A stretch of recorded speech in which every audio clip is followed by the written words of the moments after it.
On July 2nd, 2023, Dragongate will host their biggest annual event, Kobe Pro Wrestling Festival, often known as Kobe World because of the location of the venue. In Japan, it has a 3 p.m. start time, which means 7 a.m. Greenwich Mean Time, 2 a.m. Eastern, and for the West Coast, it starts on July 1st at 11 p.m. Pacific Time. It'll be live on the Dragongate network with English and Japanese commentary, but there's a 2-match pre-show that'll be free on YouTube. I'm not going to get too far into speculation here, but I'll analyze the storylines and tell you what's happening in case this is your first rodeo. The pre-show starts with what seems like a throwaway trios match. Shachihoko Boy, Takashi Yoshida, and Problem Dragon team up to face Genki Horiguchi, Punch Tominaga, and Ho-Ho Lun. All of these guys are pretty much on the low end of the card these days, but it's in Kobe, so you'll probably see Ho-Ho in his Kung Fu Masters gear before he joins the English commentary desk very out of breath. Also on the pre-show, the Z-Brats team of Kai and Hyo will take on a rookie selection team. What that means is probably that they're hedging on who will be able to compete, because a few of the rookies have lingering injuries. So if they're cleared by then, I'd expect the return of Kaito Nagano and Yoshiki Kato. If not, they could easily slot in any combination of Ryu Fuda, Daiki Yanagiuchi, or Ryoya Tanaka. Or who knows, maybe Takuma Nishikawa finally debuts in Japan. Now for the show proper. Dragon Dia, La Estrella, and Eita versus Kagetora, UT, and Michinoku Pro's Taro Nohashi. This is mostly thrown together, but the teams kinda make sense if you squint really hard. UT trained in Mexico, and Kagetora and Nohashi were both on the lucha-focused Toryumon X roster. Dia and Estrella used to team in Masquerade, but Eita was their main rival, so I guess they worked it out, or at least realized they had a common enemy. But it's not a bad idea to hype up the crowd with some popular guys and flashy moves. Open the Dragongate Championship, Jason Lee of Natural Vibes versus Ishin of Z-Brats. Their respective units have an intense rivalry, and this challenge came after some interactions in multi-man tag matches between the two. Jason Lee has had a very strong run as Dragongate champion so far, and Ishin has been bulking up for the past few months, but since there's an 83 kilogram weight limit for the Dragongate, he now has to cut weight by then, or else it'll be non-title.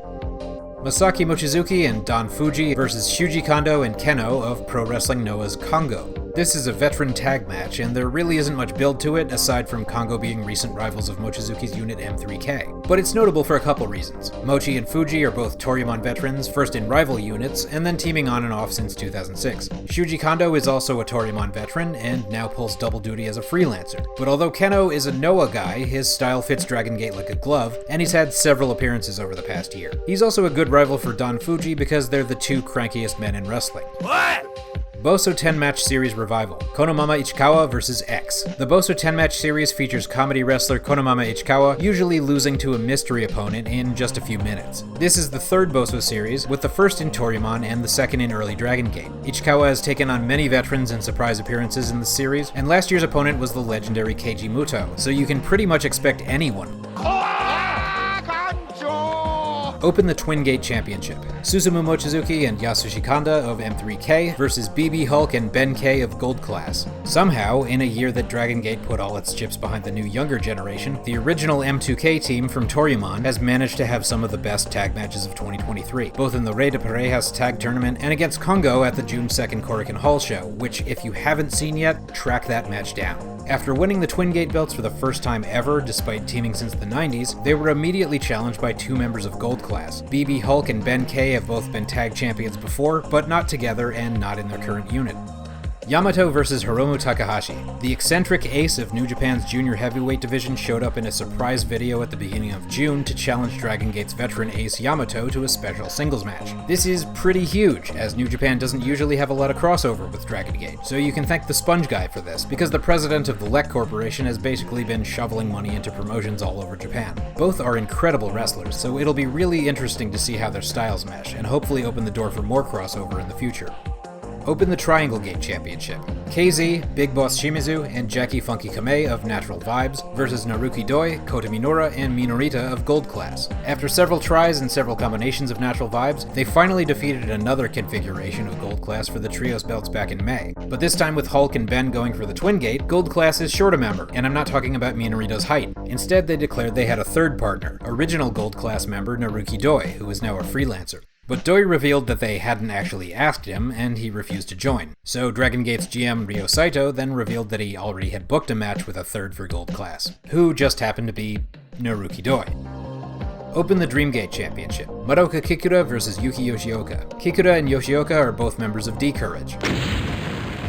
After making a huge injury comeback and becoming the youngest Dreamgate champion in history, Kikuta declared the new Reiwa Big 6 generation leaders who will carry the company into the future, himself and Yoshioka being two of them. Kikuta named his own teammate as the challenger, so the rivalry is friendly, but given how Yoshioka's first title run went, winning King of Gate, defeating 2 challengers at last year's Kobe World, and defending the belt against several veteran champions for the rest of last year, you can bet he's kicking this into high gear to get it back from his young teammate. A little lost in that mix is Dragon Daya, who probably just wants mommy and daddy to stop fighting.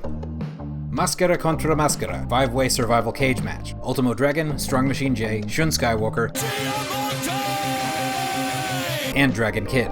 Usually this match stipulation occurs at Dead or Alive, but in recent years they've been waiting until it makes more sense from a storyline perspective, and oh boy is this one a story. It started with Diamante becoming a mask collector, winning every Ep Westas match he's been in since joining Dragongate, taking the masks of both Shimizu's Ultimo Dragon parody character Bokutomo Dragon, as well as defeating Dragon Daya thanks to Shun Skywalker's betrayal. More recently, he's been taking shots at the king himself, beating down Ultimo Dragon and unmasking him.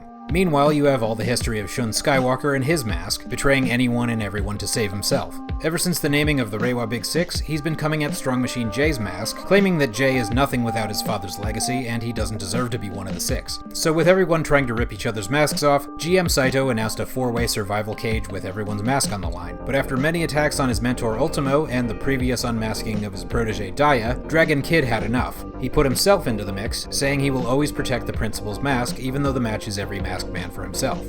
No pinfalls, no submissions, each participant must climb the cage and retrieve his mask to escape. The last one remaining in the match must unmask himself. Ultimo is obviously the very distant long shot, so I'd only predict that if he's also announcing his retirement. Dragon Kid as a late addition would ignore all the build from the other 4, and it would be hard to justify unmasking this late in his career. Shun's mask is such an integral part of his character that he'd have to completely reinvent himself. Jay has been on the receiving end of most of the unmasking beatdowns, so him losing would make him look weak as a generation leader. So that leaves Diamante, who is probably owed some comeuppance by now, especially with Shun's history of betrayal. He seems most likely, but they swerved us last time with Daya Inferno. I personally want this option because handsome unmasked Diamante joining Gold Class sounds like a good time.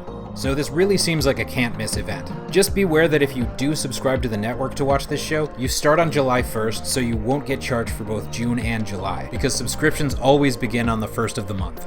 Check out my other videos in this playlist for more details about what's been going on in Dragongate, and thanks for watching.